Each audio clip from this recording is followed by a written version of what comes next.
네, 경제 현장 오늘 오후 초대석으로 이어갑니다. 정부가 일기 신도시 재건축 규제 완화 혜택을 처음으로 적용하는 선도지구와 그 선정 규모, 기준을 지난달 발표했죠. 오는 25일에는 각 지자체가 지역 실정에 맞는 세부 평가 기준과 공모 지침을 발표합니다. 일기 신도시 재건축 과연 계획대로 이루어질지, 최근 논란이 되고 있는 전세 사기 피해자 지원은 어떻게 돼가는지 전현환 국토교통부 제1차관 모시고 얘기 들어보겠습니다. 차관님 어서 오십시오. 네, 안녕하십니까. 네. 이 집값 전세 사기에 이어 일기 신도시 참 국토교통부 이슈가 굉장히 많습니다. 네. 우선 그래도 이 시청자들이 많은 관심을 갖고 있는데 최근 이제 집값이 조금 오른다. 전세값이 오르면서 집값도 조금 회복되고 있다, 오른다, 뭐 이렇게 지금 시장에서는 보고 있는데 차관님이 보시는 집값 동향은 어느 정도라고 생각하세요? 지금 저희가 이제 아파트가 실제 거래가 되면 이제 다 60일 내에 신고를 하게 되는 실거래 자료가 있거든요. 예. 실거래 실제 총 거래가 되는 실거래 자료를 기반해서 보면 저희가 그 21년 말이 그 소위 말하는 아파트가 고점이었습니다. 예. 고점 대비 지금 현재 한 85% 수준에 85% 수준에 올라와 있습니다. 그래서 전반적으로 좀 그 매매 시장은 여러 전문 기관에서도 좀 약간 하향 안정세 이런 걸 많이 전망하고 있는데 제가 볼 때는 현재 지금 한 85% 수준에 와 있고 네. 좀 최근에 거래량 좀 늘고 있는데 문제는 아직 거래량도 과거의 한 10년 평균 대비 한 60% 수준. 거래량도. 그래서 거래량도 과거처럼 회복되지 않은 상태고. 예. 다만 이제 여러 가지 뭐 하반기에 뭐 금리 인하를 예상한다든지 또 그 여러 가지 또 거시 여건이 또 불확실성 여러 가지 그 가격을 올리고 내리는 상하방 그런 영향들이 혼재하고 있습니다. 상하방 압력이 혼재하고 함께 있고 지금 존재한다. 그리고 또 금년 하반기부터 이제 스트레스 DSI라고 해가지고 예. 좀 여러 가지 그 금융 당국에서 까다롭게 하는 거, 유동성을 규제. 좀 강화를 하고 이런 측면이 있어서 집값의 안정 기준은 갈 거라 보는데 다만 최근에 이제 일기 신도시 같은 노후도시에 대한 재건축이라든지 예. 또 시중에 여러 가지 풍부한 유동성 이런 걸 종합적으로 봤을 때는 정부가 좀 더 시장을 면밀히 모니터링을 하고 필요할 때는 또 대응을 하도록 하겠습니다. 예. 사실 집값의 이 동향보다 지금 전세값은 계속 지속적으로 오르고 있어서 더 걱정을 많이 하는 것 같아요. 특히나 내년 전세값, 지금 집값 상승세가 문제가 아니다. 내년이 더 오를 것이다. 왜냐하면 입주 물량이 너무 줄어들기 때문에 그런 걱정을 하는데 그 부분은 어떻게 보세요? 물론 최근에 이제 전세 가격이 계속 오른다 이런 기사가 많이 나오고 있습니다. 실제 그렇고요. 제가 이제 상황을 좀 설명을 드리면 전세값은 22년 1월부터 예. 68주 동안 계속 하락세를 보였습니다. 68주 동안. 네, 그래서 그때 하락폭이 얼마면 제가 서울의 아파트 기준으로 해서 19.2% 하락했습니다. 예. 그런데 금년 5월부터 예. 지금 한 54주 연속으로 서울에서 전세값이 오르고 있는데 네. 상승률이 한 5.4%입니다. 그래서 전반적으로 좀 말씀을 드리면 아직 그 과거에 만년 동안에 하락했던 가격 대비해서 오르고 있지만 상승폭이 심각하지 않다 하는 말씀드리고 상승폭이 다만 그렇게 심각하지 않다. 다만 이제 국지적으로 그리고 또 여러 가지 그 대규모 단지라든지 네. 또 학군이라든지 등등에 따라서 전세값이 뭐 여러 가지 변동성이 있는 곳도 있기 때문에 정부는 시장을 여러 개 모니터링을 하고 있고 특히 조금 전에 사회자가 말씀하신 대로 결국은 전세값을 안정시키는 방법은 가장 확실한 방법이 공급입니다. 예. 그래서 여러 가지 이제 저희가 금년보다 내년이 더 내년이 수도권 더, 서울의 아파트 기준으로 입주 물량이 더 줄어들 것이다. 네. 그래서 우려를 하시는데 그래서 저희가 금년과 내년에 단기적으로 주택 공급이 가능한 특히 전세 가격이 오르게 되면 이제 무주택 세입자들 임차인들이 고통을 받지 않습니까? 예. 그래서 저희가 금년과 내년에 그 수도권 중심으로 한 10만 호 정도를 소위 말하는 그 집을 짓게 하고 네. 약정을 해서 신축 매입 약정 주택을 한 10만 호를 집중적으로 신축 매입 약정. 주택. 예. 그래서 이제 소위 말하는 LH나 이런 공공사업자가 어떤 도면이나 부지를 가져오면 그걸 심사를 해서 거기에 맞으면 그걸 짓게 하고 거기에 따른 가격을 주는 거죠. 예. 그러면 이제 거기는 그 집을 지은 사람들은 분양이라든지 이런 게 두려움이 없는 거죠. 다 100% 매입을 해주니까. LH에서. 그렇죠. 그렇게 해서 기존에 있던 아파트나 일정 부분 우려하시는 입주 물량의 부족 부분 이런 부분을 단기적으로 대응을 하고요. 예. 또 허그에서 주택도시보증공사가 허그인데 여러 가지 최근에 그 전세 반환 보증 이렇게 해가지고 대배제가 많이 늘었습니다. 그래서 네. 그러면 대배제를 하게 되면 보증금을 돌려주고 통상적으로 허그에서는 그 주택을 경매해서 그 보증금을 회수하는 구조거든요. 근데 이제 그렇게 하지 않고 허그가 그 집을 경매에 참여해서 자기가 직접 그 경락을 받는 겁니다. 허그가 받아서. 그래서 집주인이 되는 거죠. 네. 그래서 그 집주인이 돼가지고 허그가 8년간 최장 거주할 수 있는 소위 말하는 던던 전세주택으로 시중 시대보다 한 80% 90% 수준으로 네. 공급을 하는 그런 것도 하고 있고 해서 여러 가지 그 단기적으로 공급 가능한 물량을 계속 하고 있다는 말씀을 드리겠습니다. 네. 그리고 이 전세 관련 말씀을 하시니까 임대차 이 전월세 상한제라든지 계약갱신 청구권이 이제 4년이 돼서 7월 말 8월 초면 이렇게 많은 물량이 더 이렇게 새로 계약을 해야 되는데 그게 전세 가격을 급격히 올리는 요인이 될 거다. 뭐 이렇게 좀 보는 시각도 있어요. 그거는 뭐 정확하게 말씀을 드리면 그 임대차 특히 3법제 입법 계약갱신 청구권과 예. 그다음에 상한제 5% 이 두 가지 법이 때문에 확실히 그 가격 변동폭은 변동성을 키우는 역할을 합니다. 변동성은. 근데 다만 그게 전체적으로 전세 시장에서 가격을 많이 올릴 것이냐 그건 또 다른 문제거든요. 왜냐하면 저희가 이게 4년 전에 도입될 때 기존에 있던 전세 주택도 다 계약할 때 갱신할 때 다 적용되게 했어요. 예. 새로 신규뿐만 아니라 그래서 이번에 4년이라는 게 금년 7월 8월에 처음 오는 게 아니고 예. 이미 계속 갱신이 되고 있다는 거죠. 네. 그래서 전세 갱신에 따른 주택에 따른 거기에 따른 수요가 있고 거기에 공급이 있기 때문에 전체적으로 그 임대차 입법 때문에 전세 가격이 폭등할 것이다. 이거는 잘못된 추측이고요. 다만 이제 거기에 따라서 4년 동안 안정적으로 있던 거주하신 분이 그분 입장에서는 이제 새로 집을 얻어야 되니까 세입자를 해서 거기에 따른 변동폭은 있을 수 있다. 변동폭은 커질 수 있다 이렇게 보군요. 네. 자, 일기 신도시 얘기로 들어가 보겠습니다. 지난달 22일 발표를 했고 25일 날 그 발표한 게 조금 다시 지자체가 새로 발표를 공보 계획을 발표한다는데 어떻게 다른 거예요? 이번에 발표하는 거는? 저희가 이제 여러 가지 그 관기관 합동으로 20일을 발표한 거는 네. 특히 이제 그 분당, 일산, 3번 등 그 5개 일기 신도시의 그 선도 사업 지구의 물량을 대략적으로 저희가 제시를 했어요. 그래서 전체 예를 들어서 분당 같은 경우는 재건축이 한 84,000원 되거든요. 예. 그중에 한 10% 정도에는 8,000원 정도. 뭐 그리고 3번도 이렇게 한 10% 내에서 내외에서 이제 저희가 물량을 발표하고 그다음에 선도 지구에 대한 관심이 많잖아요. 선도 사업 지구에. 그럼 선도 사업 지구를 뽑을 때 표준 가이드라인을 제가 제시를 했던 겁니다. 표준 가이드라인. 그래서 기본 표준 가이드라인 크게 세 가지인데 예. 첫째는 이건 그런 재건축이니까 결국은 집주인들 조합원이 내가 재건축하겠다는 열망이 중요하잖아요. 네, 그래서 그렇죠. 주민들의 동의율이 가장 중요한 요소고 네. 두 번째는 가구당, 세대당, 주차장 대수 같은 주거 환경 열악 정도. 또 세 번째는 이게 이제 그 한 개 단집을 하는 게 아니고 서너 개가 묶어서 통합 재건축을 하거든요. 그러니까 통합 재건축하는 규모에 따른 여러 가지 효과 이런 걸 기본적으로 봐달라는 거고요. 25일 날 발표하는 건 이런 건 저희가 기본 표준적인 가이드라인에다가 예. 각 신도시별로 각 지자체에서 구체적인 그 공모 선정 안을 예. 발표하는 거고요. 또 하나 또 25일 날 발표한 중요한 거는 뭔가요 하면 네. 각 지자체별로 정비를 할 수 있는 특별 정비 예정 구역을 발표합니다. 특별 정비 예정 구역. 예.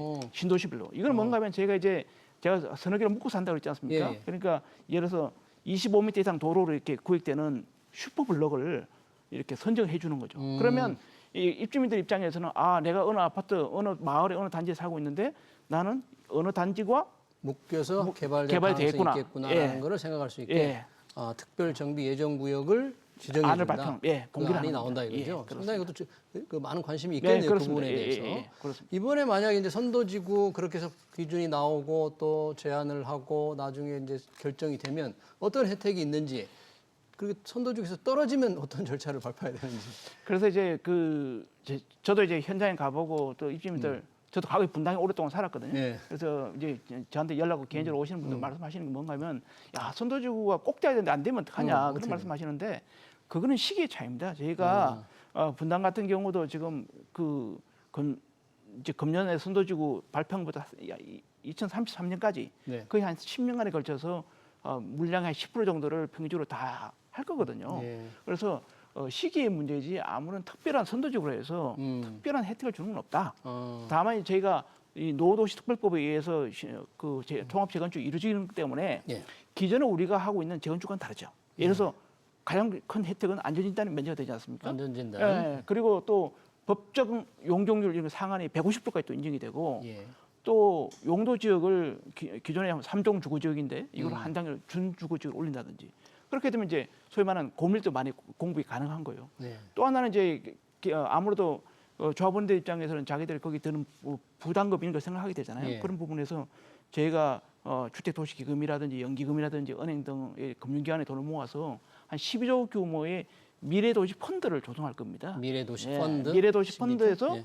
보다 저렴하게 금융 지원을 해서 여러 가지 거기 들어가는 비용을 해서 금융 비용을 낮춰주는. 근데 이거는 선도 지역에만 있는 거 아니고 내년, 2년, 3년 차, 4년 차, 10년 차까지 똑같은 혜택을 본다. 예. 그래서 굳이 이번에 선도지구에 떨어지더라도 크게 실망할 필요가 혜택이 없다. 줄어드는 게 아니고 예, 똑같습니다. 조금 늦어질 뿐이고 그렇습니다. 똑같이 예. 적용이 된다 그런 얘기네요. 그렇습니다. 예. 발표하실 때 2027년 착공이라고 그랬잖아요. 네. 몇 년 안 남았는데 네.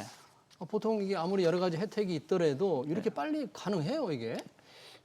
그래서 밖에서 그런 말씀 많이 하십니다. 보통 재건축이 10년 걸리는데 10년이나 걸리죠. 아니 이게 27년 차 착공이 네. 말이 되냐 이런 말씀하시는데 저희는 충분히 가능하다 봅니다. 그래서 기존의 재건축 절차보다 한 7년 정도 기간을 단축 가능하다. 예. 그게 왜 그런가 하면 첫째는 가장 재건축할 때 문제가 되는 게 뭔가 하면 네. 그 안전진단입니다. 예비 안전진단을 통과해야 되고 그다음에 안전진단을 통과해야 되고 그 기간이 많이 걸려요. 요금제도. 네. 근데 이 노도시에 대한 일기 신도시는 통합 재건축은 안전진단이 면제가 되지 않습니까? 네. 그러니까 안전진단을 하는 그 준비하고 이제 심사하고 소관하는 그 기간이 없어요. 두 번째는 또 재건축이나 이 조합을 할 때 가장 문제가 뭔가 하면 준비 동의를 받게 해요. 주민 동의. 3분의 2 이상 동의를 받아야 되는데 이 동의를 받는 절차가 또 동의를 했다가 또 반대 의견을 내기도 하고 이런데 이거는 기본적으로 선정을 하려면 아까 말씀드린 제일 중요한 게 주민 동의율입니다. 주민 동의율이 가장 주민 높은 동의율이 점수. 예. 이미 3분의 2 이상을 다 받은 거예요. 예. 받고 시작하는 거. 그러니까 안전진단도 없고 예. 주민 동의 이미 다 받은 상태로 하는 거고 그다음에 재건축 절차가 뭐 계획을 수립하고 다음에 사업 시행을 하고 예. 그다음에 뭐 관리 처분해서 이렇게 계획이 진행되는데 예. 그게 저희가 동시 진행한 그런 통합 개발 형식으로서 동시에 절차를 진행을 하고 그리고 하나하나에 대해서 밀착 지원을 해서 여러 가지 그 절차를 한 7년 정도를 단축하게 되면 예. 충분히 가능하다. 아, 그래요? 네, 저는 그렇게 보고 있습니다. 예, 절차를 일반 재건축에 비해서 7년 정도 단축할 수 있으니까 예. 2027년 착공이 가능할 것이라는 예. 정한의 말씀이시고 요즘 뭐 재건축들 공사비가 너무 올라서 인건비, 뭐 자재비 다 올라서 굉장히 힘들어하잖아요. 이런 상황에서 과연 여기도 그런 여러 가지 걸림돌이 있을 텐데 그분은 어떻게 해결하실 건가요? 물론 이제 그런 전문가분들도 그런 네. 우려를 많이 하십니다. 최근에 이제 뭐 서울의 우량도 조합원들과 시공사 간의 여러 가지 공사비 갈등 때문에 공사가 중단되고 네. 거기다 뭐 다시 중재를 하고 조정하고 그런 게 있는데요. 기본적으로 저는 이렇게 봅니다. 일기 신도시 재건축 사업은 통합 재건축 사업은 분양 수익은 올리고 비용은 줄어들어서 결국 재건축을 하는 집주인들 조합원들의 부담금을 줄여주겠다. 조합 분담금. 그게 이제 가능한 이유가 뭔가 하면 네. 첫 번째는 한번 생각해 보시면 이게 아까 제가 말씀드린 대로 법상 용적률의 150%가 인정이 되고 150%. 그다음에 용도 지역이 상향이 되고 그렇게 되면 고밀 개발이 가능해져서 일반인에게 분양할 수 있는 분양 물량이 많이 늘어납니다. 그럼 결국은 이제 사실 재건축을 하게 되면 일반 분양분이 얼마냐가 중요하잖아요. 네, 그렇죠. 이제 거기에서 수익이 생기는 거죠. 수익이 생기고. 그리고 이게 대규모로 광역적으로 이렇게 한 개 단지가 아니라 슈퍼블록으로 개발을 하니까 이게 오픈 스페이스도 많아지고 결국 그렇게 되면 아무래도 대규모 단지가 나중에 재단 가치도 있는 거예요. 예.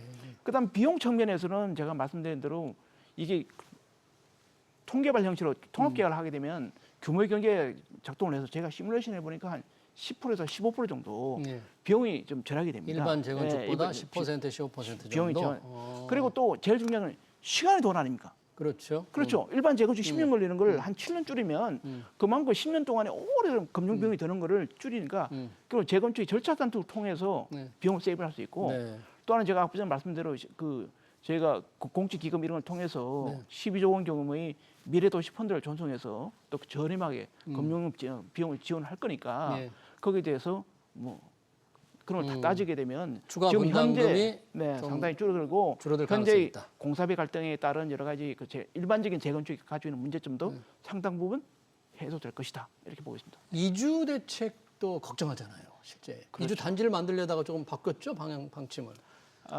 그거는 이제 저희가 이제 기본적으로 항상 모든 재건축이나 특히 이거는 하나의 도시가 단계적으로 이제 10년간 걸쳐서 재건축이 이루어지는 만큼 그만큼 이주 물량이 많이 늘어나게 됩니다. 그러면 주변에 전월세 시장이 덜썩덜썩할 수밖에 없어요. 그래서 저희가 거기에 따른 여러 가지 이주 계획이나 이런 걸 다 수립을 해야 되는데 그거는 여러 가지 방법이 있습니다. 예를 들면 제가 말씀드리면 예를 들어서 일산 같은 경우는 이미 주변에 고양 창릉이라든지 고양 장항지구라든지 주변에 이미 택지지구에서 주택이 신규로 공급된 게 많아요. 그러니까 거기는 별도의 일산 같은 경우는 이주 계획을 별도로 이주 단지나 그런 조성할 필요가 없어요.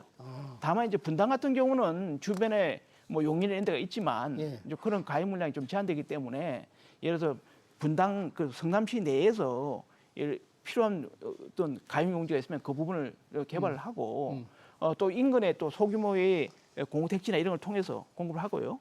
또 필요하다면 저희가 그 이주 단지는 아니더라도 어떤 그 여러 가지 복합 개발을 통해서 또 이주 수요를 충분히 감당할 수 있을 거로 보고 있습니다. 예.